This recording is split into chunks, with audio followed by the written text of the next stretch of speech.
Welcome to Research Notes by Lucas Engelhardt. In this series, I provide brief comments on research that I've read recently. I make no promises to get everything right and certainly leave a lot out. My hope is that the series will spark your interest so that you look some of these papers up. Today, we'll look at a paper by Salerno from the Quarterly Journal of Austrian Economics' Summer 2020 issue. The paper's title, The Disutility of Labor, a comment on Feigley and Israel. We'll consider this comment in four parts: a brief review of Feigley and Israel, the disutility of labor as being empirical, the usefulness of the disutility of labor concept, and a critique of Feigley and Israel's method. A quick review of Feigley and Israel's major claims.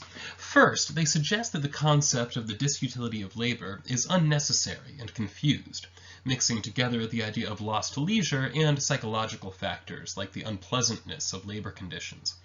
Second, they suggest that the opportunity cost of labor follows directly from the action axiom, so it isn't really an empirical postulate, but is true a priori. First, let's deal with the empirical nature of the disutility of labor. One phrase that you often find in the literature of Austrian economics when trying to prove a point is to claim that the opposite cannot be imagined. This was part of the structure of Feigley and Israel's original argument. They couldn't imagine a world in which there was no trade-off between labor and leisure.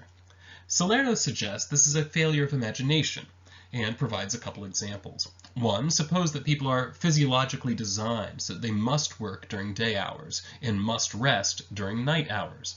In this case, there is no choosing between labor and leisure, and so there is no opportunity cost of labor, since you don't actually have the opportunity to do anything but work during that time. Of course, the real world isn't like that, but that's Salerno's point. The trade-off between labor and leisure exists as an ex post observation about the nature of our world, not an a priori observation about the concept of action. Salerno also defends the usefulness of the concept of the disutility of labor. This concept allows decision makers to think in terms of a sort of balance sheet when deciding between labor and leisure. So on the one hand is the utility of labor, wages or product depending on whether the labor is for yourself or someone else, while the disutility of labor, that lost leisure, is on the other side. Salerno's most important argument, in my opinion, is his critique of the Feigley-Israel method of argument. Feigley and Israel attacked the concept of disutility of labor head-on, aiming to show that it was confusing and unnecessary.